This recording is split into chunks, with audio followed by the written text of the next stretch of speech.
And here we are. I don't know if they're gonna see. I'm on the muscle. Ông đang ở trên cơ.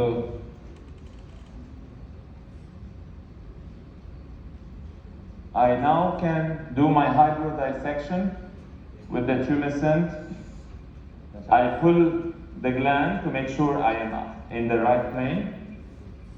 Ông ấy sẽ luồn que bơm dùng cái tumescent vào dưới tuyến, ông sẽ tụ. And I will start giving 50 cc bolus.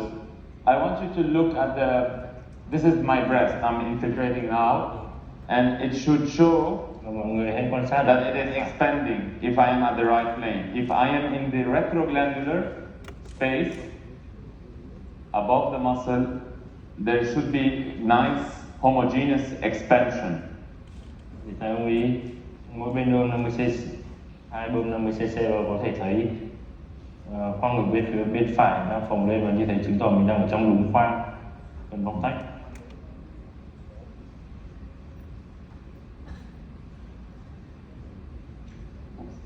And this is the last one. In total, I'm putting 150 infiltration per side. Đối với các này ông sẽ bơm 150ml ở mỗi bên. Now we are done with the 150. What I can do is a little bit of massage. The massage will spread and do more hydrodissection. Ông ấy sẽ massage, và điều massage này sẽ giúp tạo nên áp lực và sẽ tạo nên cái việc bong tách nó dễ dàng hơn. Now we wait and we go to the left breast.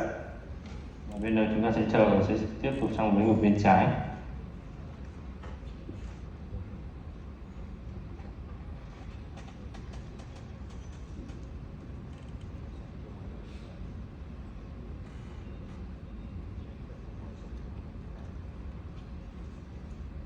Araba.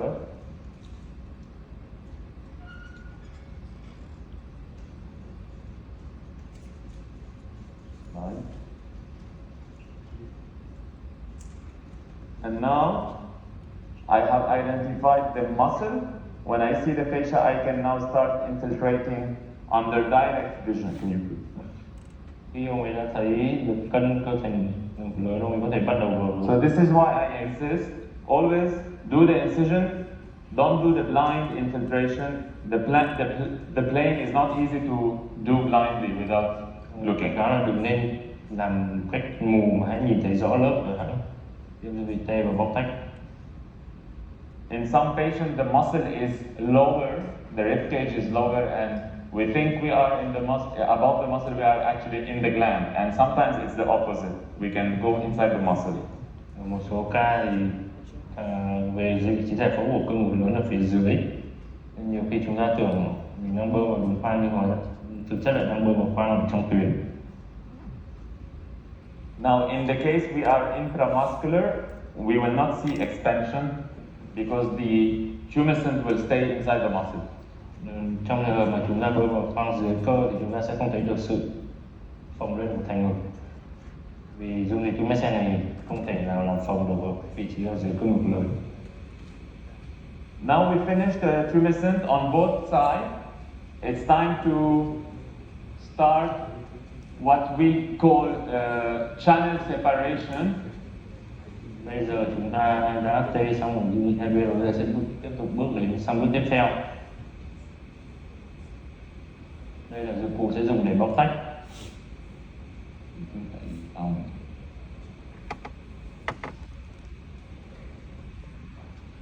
So this is the channel separator. Dung dịch nó gọi là bóc tách đường hầm. And if you can open directly the balloon, so make sure they're not on.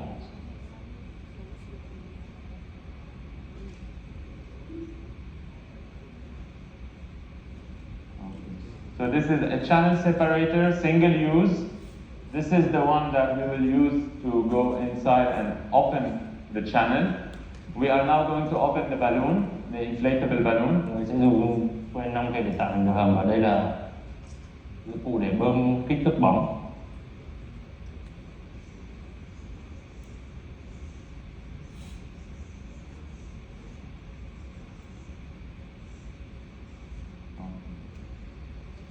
So you can see that the kit comes with 2 balloons and 1 pump. Always 2 balloons because we said it's good for hemostasis. Trong bộ dụng này mọi người có thể thấy có 2 quả bóng và một cái quả bơm. Also, we are going to test the balloon. Before using them, we will try to pump them, to inflate them. Trước khi sử dụng thì chúng ta sẽ phải test, kiểm tra mọi thứ là ổn định trước khi đưa vào cuộc phẫu thuật.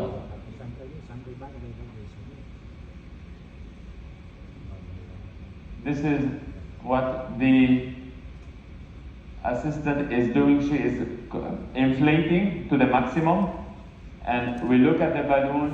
It looks good. We do the same with the other one to make sure they are not ruptured. Chúng ta có thể thấy vòng bơm bóng được bơm lên tốt, nó không có vị trí rò gì. Tiếp theo sẽ đến quả bóng thứ 2.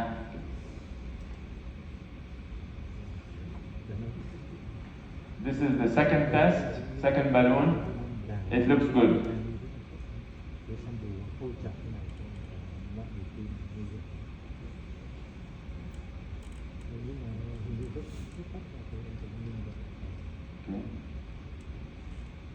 Now I go back to the right breast, which has been infiltrated. Thế là chúng ta quay lại về vị trí ngực phải sau khi đã tiêm tây đúng khoang. Maybe too much slide. Oh, okay. And this is now the step where I am going to go with this channel separator up to here, like on the drawing. Ông ấy sẽ đưa dụng cụ theo đúng hướng mà ông ấy đã vẽ thiết kế trước phẫu thuật. So I pull the breast gland with the other hand. I pull it up. Ông ấy sẽ kéo toàn bộ mô tuyến vú của bệnh nhân lên. And I'm ready to slide. Look at the ass. I'm pushing to the front. Góc tách đẩy cái dụng cụ này. And now we have reached to this, according to my drawing. Gần đầu của trên. I can remove the channel separator, and now I insert the balloon. You can see the balloon. I'm going to insert the same pathway of channel separator. Đầu trên của dụng cụ 5 sẽ chặn những cái điểm mốc của chúng ta. Now I will ask. Đấy. Sau đó sẽ đưa quả bóng vào. I will ask whoever is assisting me to measure how much is 1 pump. 1, 2, 3. Đo lượng thể tích mà ông ấy. If you need to know, tay ông ấy là bao nhiêu? to get to know the pressure of your person assisting you, để biết được áp lực của một lực bóp một lần ông ấy là bao nhiêu. I asked him to push. Chúng ta sẽ bơm một lần lực bóp tay. His pump gave me 45 elevation. I will do it one more time so you can see it. Việt sẽ là 45 một lần bóp.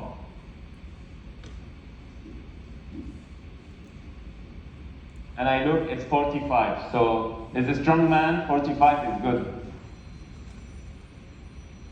Now I want to put 270 implants. So if I divide 270 by 6, I will need 6 pumps. I will ask him to do 6 times 45.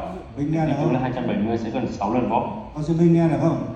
And before he starts, look at me. Before he starts, Quay. I am doing a control expansion. So I hold my balloon in the right position and I will tell him to start.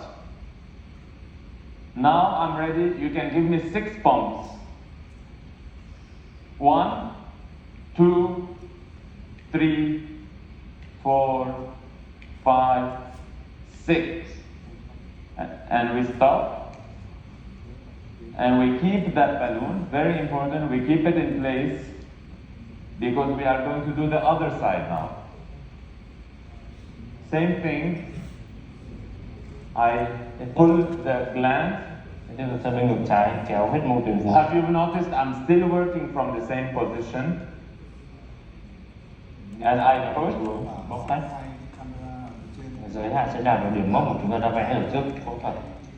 He removes the channel separator and I put my balloon.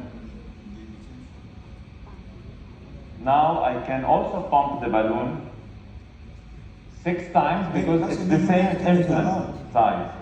Cái này chúng ta cũng sẽ Kỹ thuật thì xem kết nối giữa trường với vòng mổ thế nào nhỉ? Ông bây giờ nghe được rồi thủ trưởng ạ. Cho camera lên trên để ông ấy chỉ cho cái đầu của cái dụng cụ ấy. Okay, we will take the question. Cho camera cao lên. Cho camera cao lên để hướng được từ trên của ngực ấy. Cho camera từ trên xuống để ông ấy chỉ cái động tác để kiểm tra cái đầu. They don't see it. Không thì để em đổi camera góc trên. Okay, Meta, start recording.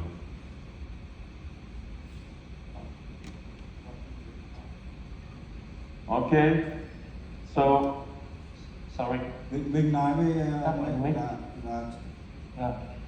Please show us one more again when you put the channel separation and reach the limit of the upper. Can you show us one again with the camera? Can I show him? yes, okay. We are going to do again the last step we just did. Từ. Quên. Yeah. Chuyển hướng em sang cam trước, sang cam kia kìa. cam này là được rồi. Bật mic của em lên. Trên hội trường thấy được cam ở phía trên này chưa? Thấy rồi. Vâng, bây giờ tôi sẽ tiến hành lại cái bước mà đưa dụng cụ nong vào. Yeah, you can start now. Okay. Yeah. So, I hold with the opposite hand the breast. I go with the channel separator through my incision. I pull the breast so that I don't go into the gland, and I'm pushing like a screwdriver the channel separator. And I go up cranial until I reach what we decided should be okay. There is no problem. I can go even higher. This is not the problem. The thing is that the balloon has to be controlled. The balloon expansion. But this is the axe. Good? Okay. Đầu tiên của dụng cụ nong sẽ chạm đến điểm mốc giới hạn mà người đã vẽ trước. And now, with the balloon, I follow the same axe, but I stop before. I want my balloon to be on the IMF. Rồi sẽ đưa bóng bơm vào. And now I will ask 6 pumps because it's 270. Nếu thể tích là 270 sẽ cần 2, 3, lần bóp. 4, 5, 6. Okay, perfect.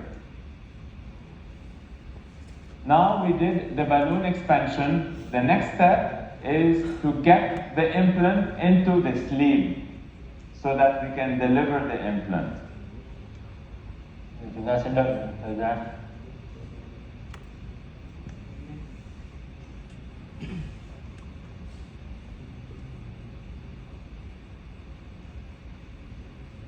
Tranh thủ lúc này Minh hỏi ông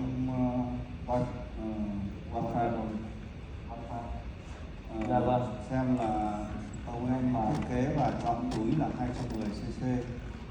Thế và 270 bao nhiêu? 210. 270 à? No need that. No need. Dạ vâng, 270.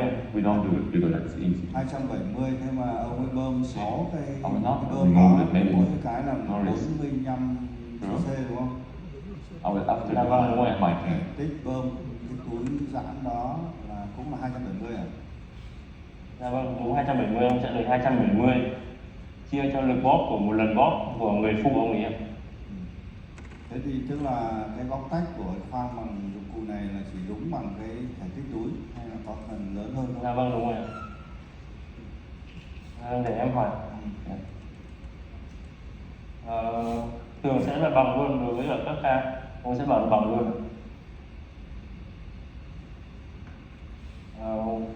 With the implant with the more with higher volume. For example, it's 300 cc. Can you pump Yes. more than 300 cc on that? Actually, this is a good question. You can pump up to approximately 600 cc in that balloon before it ruptures. It doesn't rupture until 600, 650. But in the implant catalog for preservation, the maximum is 330 for the full implant. Đối với cả bơm quá lên thì không sao, và thể tích tối đa của bóng này sẽ là 600 cc. Thường có ông sẽ bơm tối đa lên khoảng 350 cc.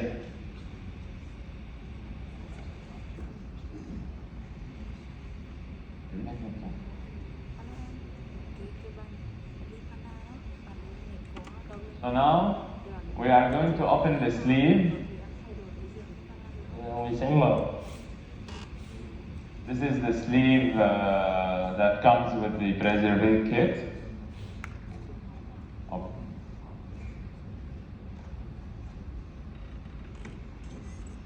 What is important to know about the sleeve is that of course it's single use. Đây là cái phễu mà ông, đây là phễu sử dụng một lần. Yes, and it comes coated inside of a hyaluronic acid. It needs water, hydration to start working. Nó cần nước để trước khi bắt đầu sử dụng. Also.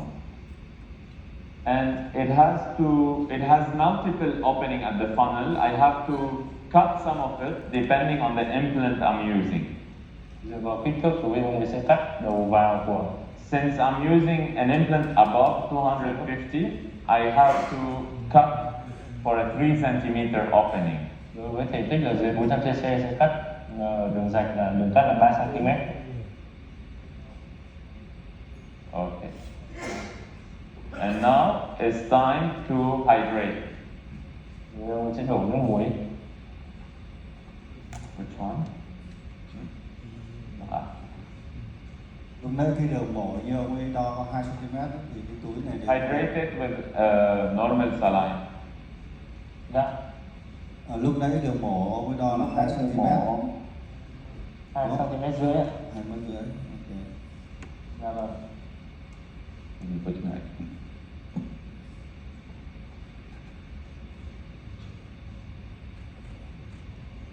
Now I'm rubbing the inside of the sleeve so that the hyaluronic acid starts gliding. Mình sẽ bơm rửa nhiều lần cái phễu để It's okay. để rửa hết cái bề mặt, vì trên bề mặt có một lần bề mặt axit ở trên phễu. Yeah, open there. Đây là sản phẩm túi ngực công ty 3T2.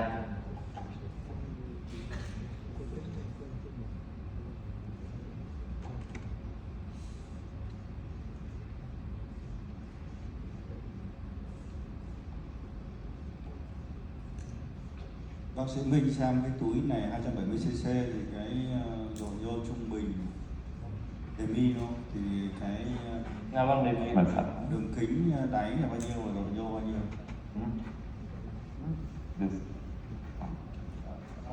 Cái này ask được không? Yes. Bây xong ở trong cái hộp thì có này. Hình như có, nó ở trong bảng size. What do you want? 270. Độ nhô đề mi 270, đường kính đáy là 10.75, độ nhô là 3.7 ạ. Okay. Now I have to hydrate. Can you show it? Ông ấy sẽ bơm nước muối vào bên trong. I hydrate the implant before opening. And now I can open. Ông ấy sẽ bơm nước muối vào bên trong và bây giờ ông có thể mở ra. I don't throw this. Sorry.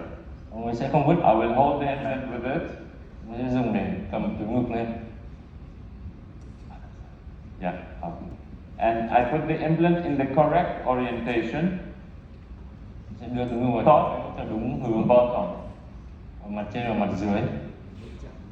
I will also add some betadine so that it really is sliding better. Đổ thêm betadine vào để trơn hơn và Okay. And now we go back to our breast. bây giờ chúng ta sẽ đến với phần để nhét túi ngực vào bên trong khoang. I will use it. You feel me? Okay? Ok chưa? Okay, so I will deflate the balloon. Ông ấy sẽ xả hơi I cho. will remove. You can see how clean it is. There is no sign of blood or hematoma. Mọi người có thể thấy quả bóng rất sạch, không hề. I look inside the pocket, it's also clean. Và kiểm tra trong khoang rất sạch, không hề có điểm chảy máu. I will put the gauze inside just to make sure Kiểm tra I remove. lau gạc và It's okay. It's vẫn độ chảy máu almost trong khoang. dry. And now it's time to put the implant. This is the little part of the procedure that needs some force, because I want to put this implant through this hole. 1, 2, and 3. If you do it properly, like I just did, it's only 3 push and the implant is inside. 3 lần bóp thì ông ấy đã đưa được cái ngực vào bên trong khoang. Đến cái túi thứ hai thì Minh nói ông ấy chỉ cho cái đáy túi. We are going to open the second implant. Cho cái, Sorry. Yeah. Thủ trưởng nói lại giúp em. ở cái túi thứ hai thì nói ông ấy là chỉ cho cái vị trí của cái đáy túi ấy, trước khi ông ấy đưa vào trong khoang để nó chắc chắn là cái túi nó không bị xoay ngược ở trong cái slipper. Now, before you insert the second implant, can you show the audience the bottom and the top of the implant and the sleeve? Okay, open. Yes.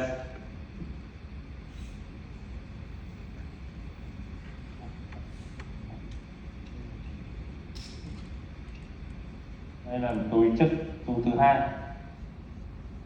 200cc độ nhô trung bình.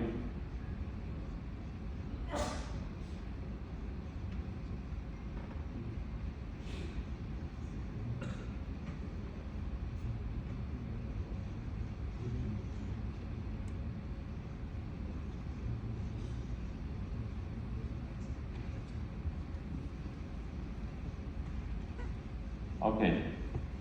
So I will repeat this step. Mình sẽ làm lại các bước này. I like to put normal saline or any solution inside to break the vacuum effect, because the implant comes from the factory packed in vacuum. Ông ấy thường sẽ bơm nước muối vào bên trong túi này để phá. When I do this, it will break the electrostatic force and will not bring the particles inside. Cái thường bảo các túi này sản xuất từ nhà máy sẽ có áp lực âm ở bên trong, nhưng mà ông ấy sẽ bơm nước muối vào bên trong để phá vỡ cái áp lực âm này. I will show you now the side of the implant. This is the sleeve. This is the upper side of the sleeve where it's written on it. Đây là phía trước của cái túi. And this is the back side. There is nothing written on it. I will ask my assistant to hold it like this. Ông ấy sẽ yêu cầu người phụ để. When you open an implant of Motiva, the back side is front to you. This is the back side. Khi mà mở túi Motiva thì mặt lưng của túi sẽ đối diện với bạn. There is a sticker with the brand and the code of the implant. Mặt đáy sẽ nhận diện bằng cái sticker có nhãn dán và size của túi. And the other side looks like it's the top. Mặt trên thì nhìn sẽ không có dấu hiệu sticker nào cả. What I do is I insert the implant top to the writing, to the top of the sleeve, like this. Now I make sure that it did not slide. Sometimes it can fall. Always double check. Ông ấy sẽ phải kiểm tra lại trước khi. So this is the top, no sticker, top to top, bottom, sticker, QID, and Ông ấy sẽ check lại một lần, sticker sẽ ở mặt sau và không sticker sẽ betadine, please.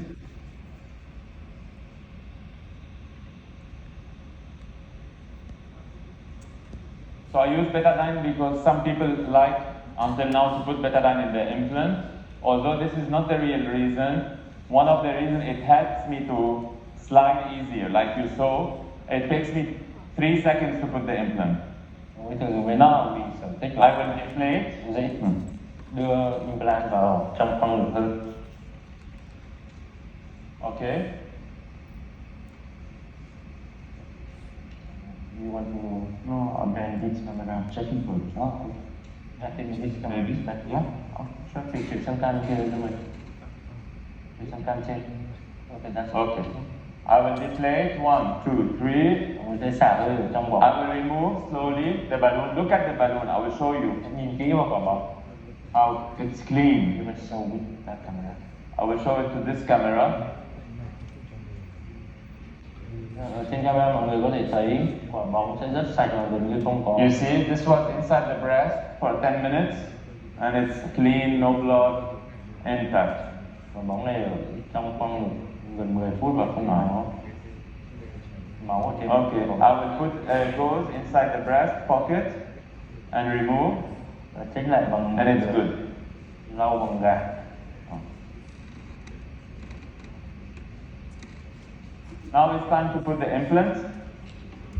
I load the implant, I check that it's loading.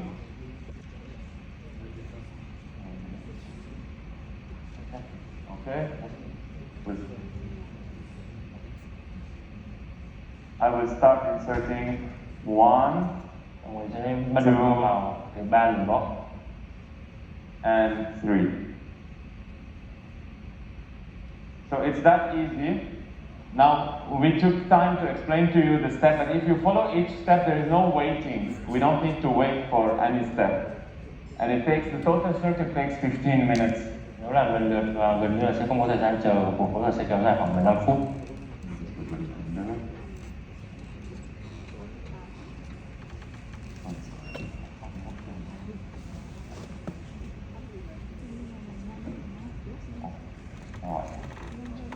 Now we can close, and closure is done with a Viper Bây giờ chúng ta sẽ đến bước khâu đóng vết mổ.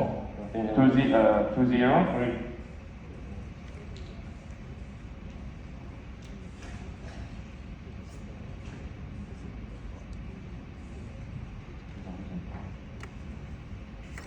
In this case, I will not, because it's preserved, I will not close the deep fascia. Nó sẽ không khâu ở cân sâu. There is no need to reconstruct the IMF because the IMF is just 2 centimeters, not much. Đường rạch chỉ khoảng 2 cm nên chúng ta sẽ không cần có quan tâm về đường chân ngực.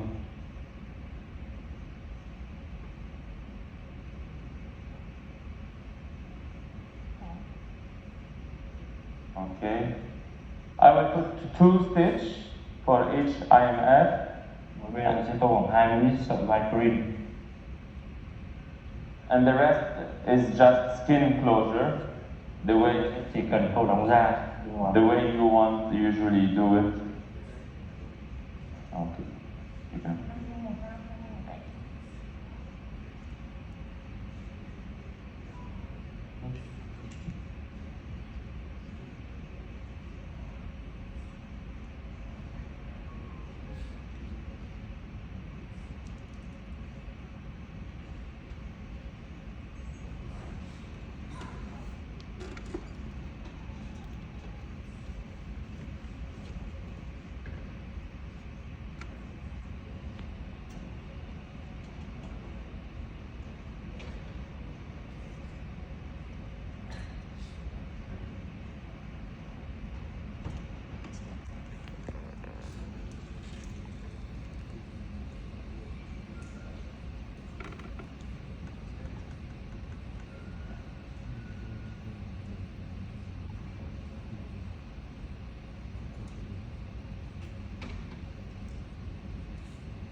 Okay. So the remaining is just skin closure. I want you to have a look also at the results seem soft, although there is a lot of swelling because of the infiltration. But from the way I see it from here, it looks symmetrical. The cleavage is nice. And I am satisfied with the procedure. Nhưng hai bên khá là cân đối và ông hoàn toàn hài lòng với kết quả hiện tại.